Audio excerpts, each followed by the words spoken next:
नमस्कार दोस्तों, मेरा नाम है रंजन और आप देख रहे हैं 3 minutes guide with your everyday guide.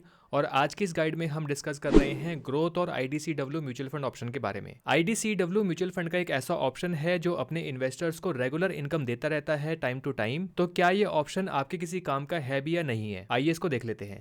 तो कुछ म्यूचुअल फंड स्कीम्स के नाम के आगे आपने लिखा हुआ देखा होगा, वहां पे लिखा होता है ग्रोथ या आईडीसीडब्ल्यू। फॉर एग्जाम्पल, अगर मैं किसी भी म्यूचुअल फंड का नाम ले लेता हूं, तो एग्जाम्पल के लिए हम ले लेते हैं पारंपरिक फ्लेक्सिका म्यूचुअल फंड को। ये सिर्फ एक एग्जाम्पल है, तो इसको एग्जाम्पल की तरह ही ट्रीट करना। तो आपने लिखा हुआ देखा होगा पारंपरिक फ्लेक्सिका म्यूचुअल फंड डायरेक्ट ग्रोथ या फिर पारंपरिक फ्लेक्सिका म्यूचुअल फंड रेगुलर ग्रोथ। साथ ही साथ हो सकता है कि आपने ये भी लिखा हुआ देखा हो, जैसे कि पारंपरिक फ्लेक्सिकैप म्यूचुअल फंड डायरेक्ट आईडीसीडब्ल्यू और पारंपरिक फ्लेक्सिकैप म्यूचुअल फंड रेगुलर आईडीसीडब्ल्यू। तो डायरेक्ट और रेगुलर म्यूचुअल फंड स्कीम्स के बीच में तो डिफरेंस हम समझते हैं, लेकिन ये ग्रोथ और आईडीसीडब्ल्यू जो ऑप्शन है, ये क्या चीज है? जनरली आपने सब जगह देखा और सुना होगा, हर जगह पे ग्रोथ वाले म्यूचुअल फंड की बात होती है, कोई भी आईडीसीडब्ल्यू म्यूचुअल फंड के बारे में बात नहीं करता। तो आईडीसीडब्ल्यू की फुल फॉर्म होती है income distribution and capital withdrawal, यानी कि इस टाइप के म्यूचुअल फंड से आपको रेगुलर इनकम मिलती रहती है जो कि आपके बैंक अकाउंट में आती रहती है। अरे भैया, ये तो बहुत ही अच्छा ऑप्शन है, आपने ऐसे म्यूचुअल फंड के बारे में हमें पहले क्यों नहीं बताया? ऐसा करके तो हमें पैसिव इनकम और मिलती रहेगी, यानी कि हमारी दो इनकम आएंगी, चाय पानी का खर्चा भी इस म्यूचुअल फंड वाली इनकम से निकल जाएगा। वैसे बात तो सही है, लेकिन एक चीज मैं आपको क्लियर कर दूं कि ये जो आईडीसीडब्ल्यू वाले ऑप्शन से आपको इनकम मिलने वाली है, ये कोई इधर उधर का या फिर हवाला का पैसा नहीं है कि आपको कहीं से बटोर के पैसा दे दिया जाएगा। ये आप ही का पैसा है जो आपने किसी म्यूचुअल फंड स्कीम में इन्वेस्ट किया होगा। उस इन्वेस्टेड पैसे पे आपको रिटर्न्स भी मिले होंगे, प्रॉफिट्स भी मिले होंगे,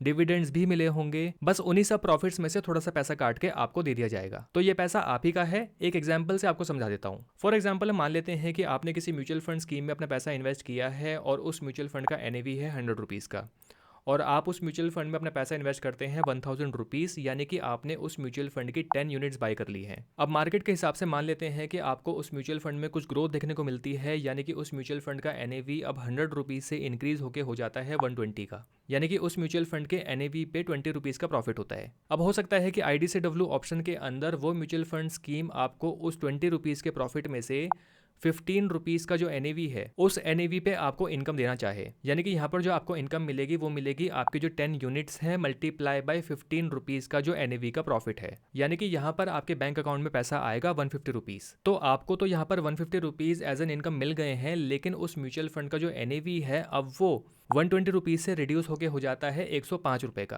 क्योंकि 15 रुपीज़ उसने आपको एज एन इनकम दे दिए हैं। तो यहाँ पर आपको तो इनकम मिली, लेकिन उस म्यूचुअल फंड का एनएवी रिड्यूस हो गया। जबकि ग्रोथ वाले म्यूचुअल फंड ऑप्शन में ऐसा नहीं होता। ये सारा प्रॉफिट जो आपको मिलता है, यानी कि आपको जो रिटर्न्स मिलते हैं प्लस जो डिविडेंड्स मिलते हैं, ये सब कुछ ग्रोथ वाले ऑप्शन में री इन्वेस्ट हो जाता है, यानी कि उस म्यूचुअल फंड का एनएवी 120 रुपीज़ ही रहता है, जिससे कि आपको जो इन्वेस्टेड पैसा है वो ग्रो होता रहेगा, यानी कि आपको जो रिटर्न्स हैं वो बेटर मिलते रहेंगे कंपेयर टू आईडीसीडब्ल्यू। यानी कि अगर हम कंपाउंडिंग की बात करते हैं तो कंपाउंडिंग ग्रोथ वाले ऑप्शन में ज्यादा बेटर तरीके से होगी कंपेयर टू आईडीसीडब्ल्यू, क्योंकि आईडीसीडब्ल्यू ऑप्शन में से थोड़ा सा पैसा निकल के आपके अकाउंट में आ चुका है। तो इन दोनों में से जो बेटर ऑप्शन है, जितना कि मुझे समझ में आ रहा है, मेरे ख्याल से आपको भी समझ में आया होगा, वो है ग्रोथ ऑप्शन। क्योंकि ग्रोथ ऑप्शन में प्रॉफिट प्लस डिविडेंड्स ये लगातार री इन्वेस्ट होते रहते हैं, इसका एनएवी इंक्रीज होता रहता है और आपको जो ग्रोथ मिलती है वो इंक्रीज एनएवी पे मिलती है। हाँ, लेकिन जो रिटायर्ड लोग हैं जिनको रेगुलर इनकम चाहिए, उनके लिए आईडीसीडब्ल्यू ऑप्शन हो सकता है यूजफुल हो, लेकिन उससे बेटर होगा कि वो लोग एसडब्ल्यूपी का यूज़ करें।